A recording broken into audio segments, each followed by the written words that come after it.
नमस्ते बच्चों, Sonia Verma Hindi classes YouTube channel में आप सभी का स्वागत है। और आज हम मॉडल पेपर जो मैंने हिंदी का बनाया है उसके A2 पार्ट को पढ़ेंगे। तो चलिए आरंभ करते हैं। तो बच्चों यहाँ पर 11वां क्वेश्चन है, कोटि कुलिस सम वचन तुम्हारा में कौन सा अलंकार है। तो क्योंकि यहाँ पर 4 ऑप्शन है, रूपक, यमक, अन्योक्ति और अनुप्रास। तो यहाँ पर क्या वर्ण की आवृत्ति 2 बार हुई है, इस लिहाज से यहाँ पर अनुप्रास अलंकार हमारा बनता है डी ऑप्शन।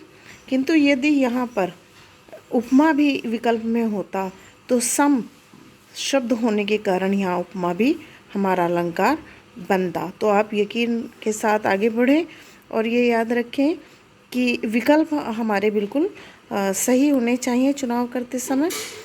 ठीक है, अब हम अगला प्रश्न देख लेते हैं। 12वां, कौन सा समास पूर्व पद संख्यावाची होता है। अर्थात किस समास का जो पूर्व पद पहला जो शब्द होगा या पद होगा वह संख्या को दर्शाता है। तो यहाँ पर जो दिगु बी हमारा ऑप्शन है वह इसका सही आंसर होगा, क्योंकि दिगु जो है उसका पूर्व पद जो पहला पद होता है वह संख्यावाची होता है, जैसे चौराहा, तिराहा, इस प्रकार। अब हम 13वें प्रश्न पर चलते हैं। अनंत शब्द में कौन सा उपसर्ग है। तो हमारा ऑप्शन ए सही है, अन, यानी कि हमारा ये जो पहला ऑप्शन है वही सही होगा। यहाँ पर 14वें प्रश्न को देख लेते हैं। शिकारी बाण से हिरण को मारता है, रेखांकित शब्द का इनमें से कौन सा पर्यायवाची शब्द होगा। यहाँ पर बाण शब्द का पर्यायवाची ढूंढना है। तो यहाँ 4 ऑप्शन है, सर, तरु, केस और तुषार। तो शर जो हमारा ए ऑप्शन है वह सही होगा। अब हम 15वें प्रश्न को देख लेते हैं। कौन से छंद के प्रत्येक चरण में एक समान मात्राएं होती हैं। मुक्त छंद, विषम छंद, समछंद या वार्णिक छंद। तो जो समछंद होगा उसकी सभी चरणों में एक समान मात्राएं पाई जाती हैं, इसी कारण वह समछंद कहलाता है।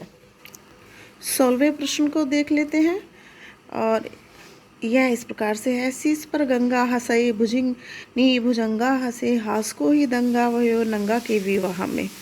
इस पंक्ति में कौन सा रस है।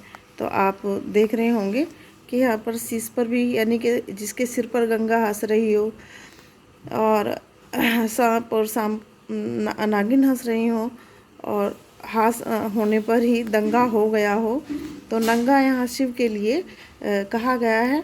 तो शिव के विवाह में ये पंक्ति बोली गई हैं। तो इन पंक्तियों में कौन सा रस है, इस प्रकार से इस प्रश्न को पूछा गया है। तो यहाँ पर जो हमारा सी ऑप्शन है हास्य, तो वही हमारा सही ऑप्शन होगा, सही विकल्प होगा। 17वें क्वेश्चन पर चलते हैं। जब वाक्य में भाव की प्रधानता होती है तब वाच्य होता है भाववाच्य, क्रमवाच्य, कृतवाच्य या इनमें से कोई नहीं। तो क्योंकि भाव की प्रधानता होने के कारण वाक्य में जो है वह भाववाच्य होगा। अब ये संस्कृत परिचायिका से आपके सवाल आए हैं। युष्मत् शब्द का सप्तमी विभक्ति एक वचन रूप होगा। ए युवाम, बी त्वयि, या सी युष्मासु, या डी त्वत्। तो त्वयि जो हमारा बी ऑप्शन है वह इसका सही आंसर होगा। 19वें प्रश्न को देख लेते हैं। जिस वाक्य में एक प्रधान वाक्य व अन्य आश्रित उपवाक्य हों उसे क्या कहते हैं। इस क्वेश्चन को बड़े ध्यान से पढ़ना, क्योंकि यह अक्सर परीक्षाओं में बहुत ज़्यादा बार पूछा गया है।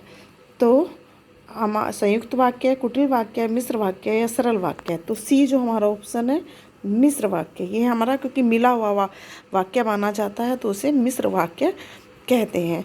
20वें और अंतिम प्रश्न को देख लेते हैं। तस्मै तद शब्द के किस विभक्ति का वचन से संबंधित रूप है। किस विभक्ति और वचन से संबंधित रूप है, ये प्रश्न भी बहुत बार बोर्ड की परीक्षाओं में पूछा गया है। तो जो तस्मै शब्द है यहाँ पर वह चतुर्थी बहुवचन से संबंधित रूप है। और इस प्रकार हमारे खंड कह के 20 क्वेश्चन जो हैं वह संपूर्ण हो गए हैं। और कल मैं आपको 2025 हिंदी का जो मॉडल पेपर होगा A3 पढ़ाऊँगी। यदि आपको मेरी वीडियो पसंद आई हो तो इसे लाइक करें, चैनल को सब्सक्राइब करें, तो ज़्यादा से ज़्यादा बच्चों को इस वीडियो को शेयर करें ताकि सभी बच्चे इसका लाभ उठाकर अपने नंबरों को अच्छा कर सकें। तो चलिए कल मिलते हैं नई वीडियो के साथ। धन्यवाद, नमस्ते।